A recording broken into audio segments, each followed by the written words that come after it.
Canada info by বিডিভাই চ্যানেলের আরেকটা পর্বে আপনাদের স্বাগতম।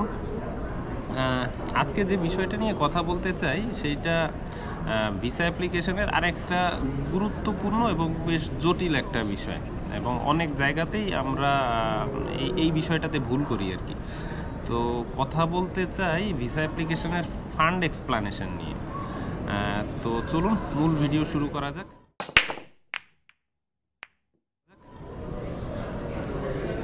কানাডা ভিসা অ্যাপ্লিকেশনে আমরা যখন অ্যাপ্লাই করি তখন আলাদা একটা কাগজে আমাদের টাকা পয়সার যে হিসাবটা সেইটা ব্যাখ্যা করতে হয়।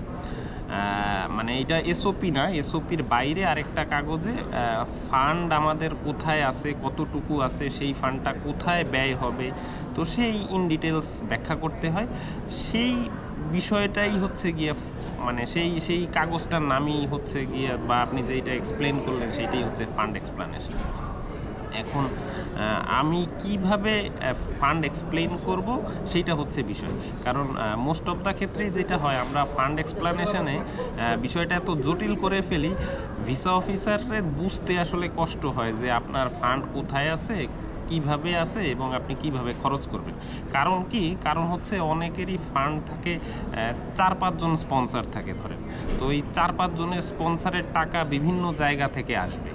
তো সেইটা ক্লিয়ারলি আপনি যতক্ষণ ব্যাখ্যা করতে পারবেন, ভিসা অফিসার যেন একবারে দেখেই বুঝে ফেলতে পারে যে আপনার ফান্ডটা কোন জায়গা থেকে কিভাবে আসবে, এবং সেই ফান্ডটা আসলে সলিড ফান্ড, সেই ফান্ডটা বৈধ ফান্ড, সেই ফান্ডটার ট্যাক্স ডকুমেন্টেশন ক্লিয়ার আছে, সেইটা যদি আপনি প্রপারলি ব্যাখ্যা করতে পারেন তাইলে আপনার ফান্ড এক্সপ্লানেশনটা সুন্দর হইল, ঠিক হইল আর কি। এখন আমরা সেটা কিভাবে ব্যাখ্যা করব সেটা হচ্ছে নিয়ম।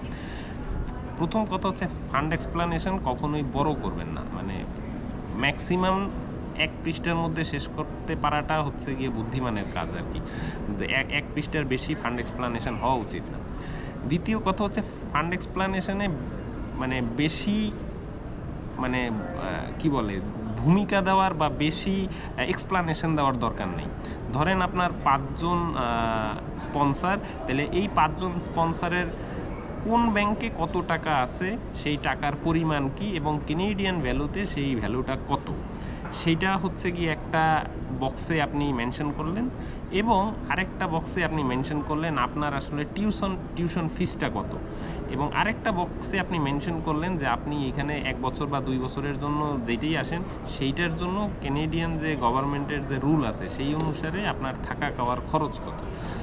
তো সেইটা যদি আপনি ব্যাখ্যা করতে পারেন, মানে হচ্ছে গিয়ে ধরেন আপনার এইখানে স্টাডি খরচ $10,000, আপনার থাকতে খাইতে $20,000, এই $30,000 হচ্ছে আপনার খরচ, এবং আপনার আসলে বৈধভাবে আয় মানে ফান্ড আপনার কাছে আছে তার চেয়ে বেশি, তার মানে you are good to go. এখন যেইটাই আপনি এখানে ব্যাখ্যা করেন, বেটার হচ্ছে এটা রেফারেন্স দিয়ে দেওয়া। রেফারেন্স মানে হচ্ছে ধরেন আপনি দেখাইলেন যে আপনি এখানে থাকতে খাইতে $20,000 লাগবে, এখন আপনি এটা কই থেকে পাইছেন $20,000, ওইটা কেনেডিয়ান গভর্নমেন্টের যে ওয়েবসাইট থেকে আপনি জানতে পারছেন, ওই ওয়েবসাইটের লিঙ্কটা দিয়ে দিবেন। তো ভিসা অফিসারের যদি কোনো কনফিউশন থাকে, সে ওই লিঙ্কে একটা ক্লিক করেই হচ্ছে গিয়া দেখে ফেলতে পারবে যে মানে তার কথা আসলে সত্যি। হ্যাঁ, তো এবং আরেকটা যেটা জিনিস, ধরেন কেনেডিয়ান ডলারের রেট তো এক্সচেঞ্জ হয়, আপনি যেই ডেটে ক্যালকুলেশন করতেছেন কেনেডিয়ান ডেটের, ওই ডেটের মানে ওই ডেটটা দিয়ে ওই রেফারেন্সটা হয়তো বাংলাদেশ ব্যাংকের আপনি ওয়েবসাইটের রেফারেন্স দিতে পারেন যে আমি এই ডেটের বাংলাদেশ ব্যাংকের রেফারেন্স অনুযায়ী কনভার্সন রেটটা দিলাম। এবং হচ্ছে গিয়া এই দুইটা জিনিস যদি প্রপারলি আপনি মানে ব্যাখ্যা করতে পারেন যে আপনার কাছে কত টাকা আছে এবং আপনার কত টাকা ব্যয়, তাইলে ইউ আর গুড টু গো।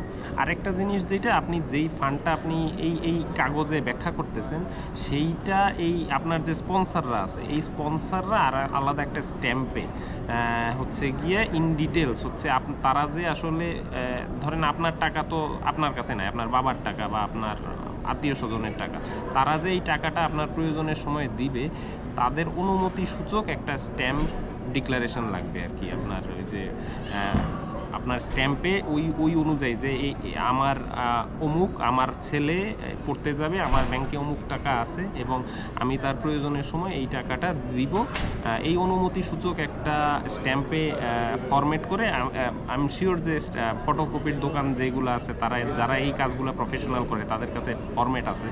আর কারো যদি ফরম্যাট লাগে স্পেশালি ফান্ড এক্সপ্লানেশনের, আমার সাথে যোগাযোগ করতে পারেন। আমি এইখানে ফরম্যাট দিলে আসলে বিষয়টা অনেক কনফিউশন তৈরি হবে, তো কারো লাগলে আমার মেইলে জানাইতে পারেন, আমি তাদেরকে ফরম্যাটটা দিয়ে দিব আর কি। হচ্ছে গিয়ে তো ওই তাদের কাছে যদি চান তারাও লিখে দিবে এবং ওইটা ওই স্ট্যাম্পে লিখে ওইটা এভিডেভিট করায় নেবেন, তাহলেই হচ্ছে গিয়ে ফান্ড এক্সপ্লানেশন হয়ে গেল।